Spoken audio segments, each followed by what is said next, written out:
de l'exercice du pouvoir et de la démocratie. Qui est évident parce qu'on est dans un paysage tellement différent, on n'est plus dans le temps des mass médias, on peut communiquer à la vitesse de la lumière avec quelqu'un qui se trouve à l'autre bout de la planète, les réseaux sociaux peuvent véhiculer, comme je disais, des fake news, donc on est dans un contexte très très différent. Et donc, on doit sans doute adapter les outils de la démocratie de manière à ce qu'elle soit plus cohérente avec le monde technologique et scientifique d'aujourd'hui, et sans doute aussi avec une idée un peu plus fluide des rapports humains. Mais quand je dis ça, après, évidemment, il y a aussi il y a deux choses en fait. Quelle est notre appréciation de la menace? Qu'est-ce qui nous menace aujourd'hui? Il y a des gens qui pensent que Vladimir Poutine ne menace pas. Il y a des gens qui pensent que l'Iran n'est pas une menace. Pour Israël peut-être, mais pas pour les Américains. Ça se discute. Pas pour l'Europe, pas pour le monde. Ça, c'est une première chose. Et la deuxième chose, c'est quels sont les vrais dangers. On voit bien quand même qu'on est dans une situation, là aussi, c'est une réalité. Alors, je ne porte pas d'appréciation, mais c'est une réalité. On est dans un contexte guerrier, offensif, et donc il faut absolument qu'on se parle tous et dise quelle réponse apporte-t-on à ça. Parce que nous, rien faire n'est pas une solution. Moi, je suis souvent dans des débats avec CNI ou d'autres chaînes de télévision, et quelquefois je me trouve avec quelqu'un qui dit mais il ne faut pas intervenir, il ne faut rien faire parce que c'est terrible, etc. Mais ok, il faut en discuter, c'est absolument légitime, on ne fait pas des guerres comme ça, surtout pas peut-être comme le fait Trump avec une improvisation évidente, mais il faut aussi poser la question. Et si on ne fait rien, qu'est-ce qui va se passer? Qu'est-ce qu'on fait si on ne fait rien? C'est aussi une décision. Oui, effectivement, il y a peut-être d'autres types d'interventions qui peuvent être réfléchies, préparées, puisque quand on parle de l'Iran, on parle d'un pays avec un taux d'alphabétisation d'instruction très élevé, un éloignement de la religion des plus jeunes, quand on a un taux de fécondité, on voit qu'il y a une pratique de la contraception qui est évidente, et donc, de fait, le régime est condamné. Et peut-être que bombarder n'est pas la meilleure solution. Voilà, c'est toute la question. Je comprends par votre question. Je comprends que vous êtes extrêmement sensible au sort de l'Iran. Et c'est juste épouvantable. Épouvantable. Mais on a un certain nombre d'amis qui ont de la famille là-bas, qui ont des contacts là-bas, et les récits qui sont faits sont au-delà de toute l'horreur qu'on peut imaginer. Vraiment. Et je ne vais pas vous raconter ça ici, c'est pas le lieu. Je sais que vous êtes informés, mais c'est monstrueux. Et il y a toute la question de une grande majorité des Iraniens, je crois qu'on peut le dire, souhaitent la fin de ce régime.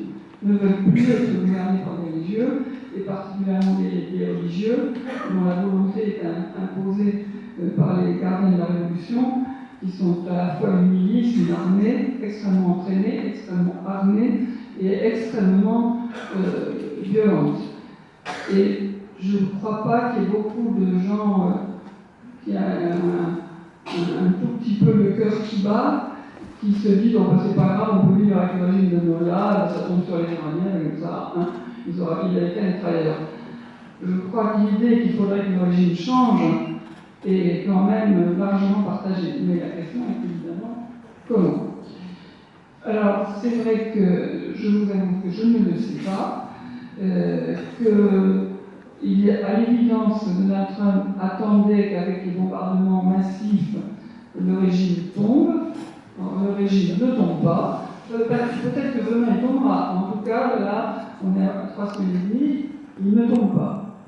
Et que ça nous permet d'ailleurs de nous rappeler ce qu'est vraiment ce régime, en dehors de la répression. Ce sont des religieux fanatiques. bientôt tous ceux qui étudient vraiment leur version du chiisme nous disent qu'ils croient profondément faire la volonté de Dieu et que le martyr, c'est l'accomplissement suprême. Et donc, ils sont prêts à aller jusqu'au bout. Ils disent qu'ils ne négocient pas avec les Américains ou avec les Pakistanais ou avec les Turcs. C'est tout à fait vraisemblable. Ils ne vont pas négocier. Ils tueront jusqu'au bout, que ce soit l'ennemi extérieur ou ce qu'ils perçoivent comme l'ennemi intérieur. Et en face, il y a un pays, bon, je ne cite que les États-Unis, mais il y en a d'autres, qui ont des limites. Ils n'ont peut-être pas la limite en force militaire, mais ils ont la limite de l'opinion publique, la limite de l'état de l'économie, la limite des cours de la bourse. Je veux dire, c'est légitime, hein, c'est le quotidien de chacun. Donc, aujourd'hui, le régime n'est pas tombé. Alors, on nous dit que jamais des bombardements n'ont permis un changement de régime. Apparemment, ce n'est pas totalement vrai. Il y a deux exemples, mais qui ne sont pas forcément enthousiasmants. En Serbie, c'est vrai que la campagne de bombardement, qui a été assez longue, mais je crois que c'était 3 semaines, a fait chuter le régime de Milosevic. Et en Libye, qui laisse un goût très amer, c'est une campagne de bombardement qui a fait chuter le régime de Kadhafi, mais comme rien n'avait été prévu derrière, la situation n'a pas été meilleure. Mais j'ai un peu le sentiment, je ne sais pas comment vous le voyez, qu'avec l'Iran, on a tout essayé d'une certaine manière. Il y a eu des négociations tant et plus, il y a eu des traités, il y a eu des inspections, on s'est aperçu qu'ils cachaient la moitié de leurs installations, il y a eu des sanctions, ils sont toujours là. Donc je n'ai pas la clé, j'aimerais voir la chute de ce régime le plus rapidement possible. Je ne peux vraiment pas dire si Donald Trump prend le bon chemin. Alors, revenons un petit peu en arrière et penchons-nous sur cette rupture du 7 octobre à laquelle vous consacrez des passages centraux dans votre essai. Vous parlez donc d'une rupture fondamentale. En quoi les réactions mondiales à cet événement marquent l'effondrement d'un socle minimal commun entre les êtres humains que nous sommes? Écoutez, on a été nous très surpris par non pas par le 7 octobre, mais par le 7 octobre, évidemment, on a été surpris par l'ampleur du massacre. Moi, je suis allé d'ailleurs un peu de temps après sur les sites dans les kibbutz et sur le site de la fête de Nova. J'ai vu les images qui ont été montrées à quelques journalistes, quelques hommes politiques qui sont absolument abominables. Il y a une joie, une jubilation dans la torture et dans le fait de tuer qui est là aussi inimaginable. On est dans un monde qu'on ne comprend pas, il n'y a pas de mots pour le décrire, c'est assez terrible. Pourquoi c'est une rupture? Parce que le soir du 7 octobre, et le 8 octobre, nous on s'attendait légitimement à ce que le monde se soit horrifié par ce qui se passait bien avant l'intervention israélienne à Gaza, parce que ça c'est autre chose. On peut critiquer la manière dont c'était fait, on peut critiquer Et bien avant, on a des jeunes étudiants à Columbia, de l'élite américaine, de UCLA, de Yale, qui d'un seul coup défilent ou manifestent dans leur fac, dans leur campus, en disant on aime le Hamas. Le slogan que vous voulez dire, c'est on aime le Hamas. Là, je parlais des valeurs tout à l'heure, là on ne comprend plus. Nous, moi je ne comprends pas. Je ne comprends pas qu'est-ce qui va plus. Qu'est-ce qui n'a pas été éduqué dans ces têtes de jeunes occidentaux qui sont plutôt une vie confortable et qui n'arrivent pas à adhérer à un minimum d'humanité commune. Donc pour nous, c'est une rupture. Ce climat-là s'est développé, il s'est banalisé. Et donc c'est là où on est très inquiets et on se dit mais il faut absolument retrouver ce socle commun. Alors, tout ça, on parlait d'Iran, on parle de l'islamisme, des menaces, on parle de ces horreurs qui sont commises par des gens comme le Hamas, comme les mollahs iraniens en ce moment. Mais c'est compliqué parce que si on dit ça, et ça nous est arrivé sur cette télévision, on dit ah oui, vous êtes trumpiste, vous êtes à l'extrême droite. Mais non, je veux dire, on peut aussi bien, et c'est l'objet de notre bouquin, justement le sous-titre c'est la tenaille totalitaire entre islamisme et trumpisme, on peut aussi être totalement critique contre Donald Trump et la manière dont il secoue, dont il malmène et dont il détruit la démocratie américaine. Les deux doivent être possibles. Et les deux sont même nécessaires. Et c'est évident que quand on voit la manière dont ça se passe actuellement aux États-Unis, la brutalité, là encore, on peut voir qui s'exerce contre, par exemple, les sans-papiers, qui ne sont pas toujours sans-papiers d'ailleurs, mais qui n'ont juste pas encore leur carte de séjour, leur carte verte. Quand on voit la manière dont Trump casse les contre-pouvoirs, oblige les juges à se soumettre, et que, vous savez, c'était, je ne sais plus quel est le père fondateur, en tout cas dans les pères fondateurs de la Constitution américaine, qui a donc 250 ans. D'ailleurs, c'est Trump qui va fêter les 250 ans de la République américaine le 4 juillet prochain, pardon. C'est quand même assez curieux. La hantise des pères fondateurs qui ont construit une constitution assez bien équilibrée, c'est contre-pouvoir. Normalement, comme il y en a qui abusent, les autres peuvent réagir. Il avait une crainte, c'était d'arriver d'un démagogue. Il utilise justement un peu tous les interstices de la Constitution pour se glisser dedans et la pervertir.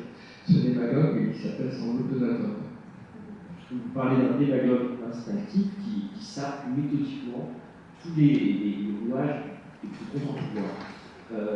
Est-ce que finalement ce n'est pas un suicide de la démocratie américaine, puisque si cela est un suicide sans que rien ne se passe, c'est qu'il y a soit un renoncement, vous en parlez tout à l'heure, une spirale de renoncement, ou alors vraiment une forme de suicide.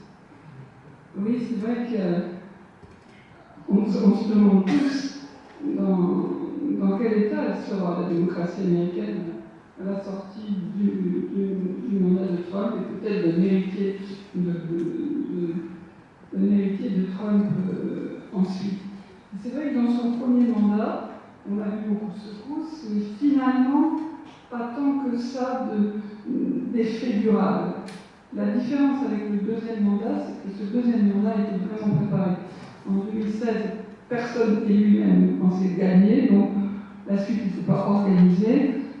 Dans l'intervalle du mandat de Joe Biden, vous avez vraiment des équipes très très solides qui ont travaillé à mettre à préparer un projet de gouvernement autoritaire, pas du tout improvisé, pour mettre en musique, si j'ose dire, les instincts de Donald Trump, qui ne supportent pas l'opposition, qui ne supportent pas la contrariété, qui ne supportent pas qu'on lui mette des limites.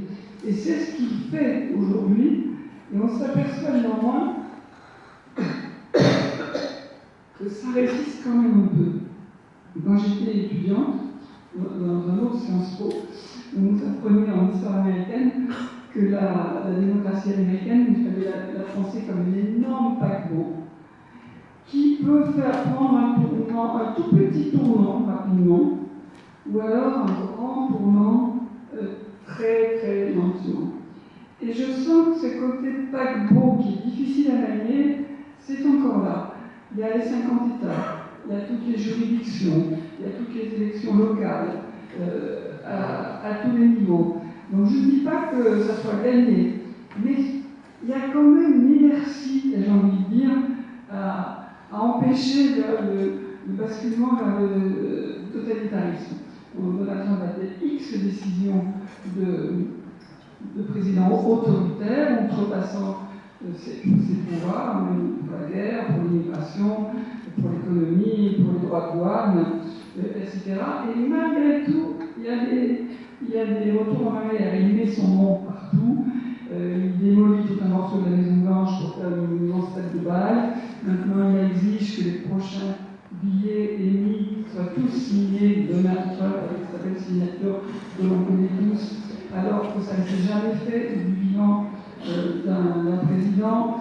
Dans les couloirs de la Maison Blanche, il y a les portraits de ceux qui l'ont précédé, certains ont été enlevés, Joe Biden, et d'autres ont un petit mot d'insulte. À côté, on est vraiment dans un culte de la personnalité extrêmement marquée.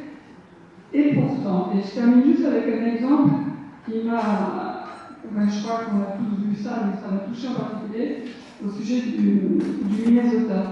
C'est un État que je connais un peu, où j'ai des amis, et il y a un journaliste du New York Times qui est issu du Minnesota, et qui a écrit, je trouve qu'il a bien résumé, ne venez pas embêter des gens de l'hiver, en plein hiver. Il fait un froid de chien dans le Minnesota, c'est extrêmement dur. Les journées sont très courtes, le climat est extrêmement dur, l'État a été développé par des pionniers venus de Scandinavie, et la condition de la survie, c'est de se soutenir entre voisins. Et même s'il y a eu des émigrés d'origine bien différente, c'est toujours ça dans le Minnesota. On a vu 2 drames épouvantables, parce qu'il y a 2 personnes qui ont été abattues à bout portant parce qu'elles compliquaient un peu la vie des agents d'immigration, mais sans leur faire de mal. Et bien finalement, la Maison Blanche a reculé. Ils ont changé, pas reculé totalement, ils y reviendront. Enfin, il y a beaucoup moins d'agents de Grace, ils font beaucoup plus ce qui avait été annoncé, c'est-à-dire rechercher des gens qui sont en prison, mais qui sont sans papier et qui ont commis des choses très très graves, pour les expulser eux, et non pas arrêter de s'acharner sur les cuisiniers et les jardiniers. Donc, voilà, mettre à bas la démocratie américaine, c'est un gros travail, mais elle va être quand même au minimum très abîmée. Alors, j'aurais bien aimé le fantastique lancé sur le masochisme du wokisme, sur la complaisance envers le christianisme, critiqué très sévèrement et à juste titre de la part d'une certaine gauche, mais allons directement peut-être à ce qui pourrait être l'ébauche d'une solution. Comment sortir de cette spirale? Je suis sûr qu'il y a plusieurs réponses, plusieurs pistes à explorer. Est-ce que ça va être du côté de la justice sociale, que ces petits, maîtrisés par les élites, soient entendus et pris en compte? Peut-être du côté de l'éducation aussi, de l'instruction, l'apport d'un esprit critique, soit vraiment inculqué à tout le monde, aux plus jeunes générations notamment. Comment faire? Et est-ce que peut-être aussi la solution ne passerait pas par une mobilisation de l'Europe qui finalement n'a pas encore totalement succombé, loin de là, à cette spirale? C'est la réponse à Dominique, mais j'ajoute juste un mot. Je pense que Trump et ses méthodes ne sont pas une bonne nouvelle pour l'extrême droite européenne. Je pense qu'il décourage un certain nombre de citoyens quand on voit la réalité de ce qu'est un populiste d'extrême droite. Il y en a un d'extrême gauche, et effectivement ce que disait Dominique à l'instant, le fait que les gens qui disent c'est bien joli la démocratie, mais honnêtement nous, on n'en bénéficie pas du tout parce que notre vie est trop difficile, ce sont des choses urgentes à prendre. Oui, mais vous avez déjà dit, en fait, dérouler un certain nombre de solutions. C'est-à-dire, la première chose, je pense, c'est d'être conscient des menaces, de retrouver un peu ce sens du tragique que nos anciens avaient et qu'on a oublié parce qu'on a vécu, quand je dis on, c'est les générations d'aujourd'hui, enfin peut-être pas toutes, mais en tout cas, il y a eu une parenthèse enchantée depuis la Seconde Guerre mondiale, en France en tout cas, en Europe. Donc il faut ne pas oublier, cultiver, peut-être enseigner, l'éducation c'est fondamental, enseigner aussi que il y a une certaine pérennité du mal et qu'à chaque fois il faut remettre la démocratie dans la tête de nos enfants, parce que la démocratie c'est pas naturel en fait. Et la notion de justice et liberté, comme disait Camus, la société c'est un équilibre entre les deux. Justice c'est le commun, la liberté individuelle, comment trouver à concilier les deux, c'est toute la réflexion de Camus. il faut que, oui, que nos jeunes et nos enfants puissent être conscients et qu'on puisse les éduquer dans cette idée, donc être conscients du tragique pour pouvoir justement le juguler et peut-être aussi être très fiers de nos valeurs héritées des Lumières, elles sont formidables, la liberté individuelle, et dont on a réussi à vivre dans ces dernières décennies, c'est quand même formidable. Et donc cultivons ça, ne culpabilisons pas. Juste terminer, d'ailleurs, on termine le livre là-dessus. C'est vrai qu'on n'a pas parlé de beaucoup de choses d'Europe. Ce serait une heure pour en parler, mais l'Europe est effectivement aussi une solution pour avoir une France forte, pour une Europe forte, et pour pouvoir réagir et peser face à Poutine, peser face aux menaces qui viennent de l'islamisme fanatique. Il faut aussi une Europe forte. Mais bon, ce serait trop long à développer, mais je pense à la phrase d'Elie Wiesel qu'on a eu la chance de connaître et qui nous disait qu'il faut continuer à croire en un monde meilleur, malgré le fanatisme qui revient, malgré la haine qui revient, malgré tout. Alors voilà, c'est un peu notre devise.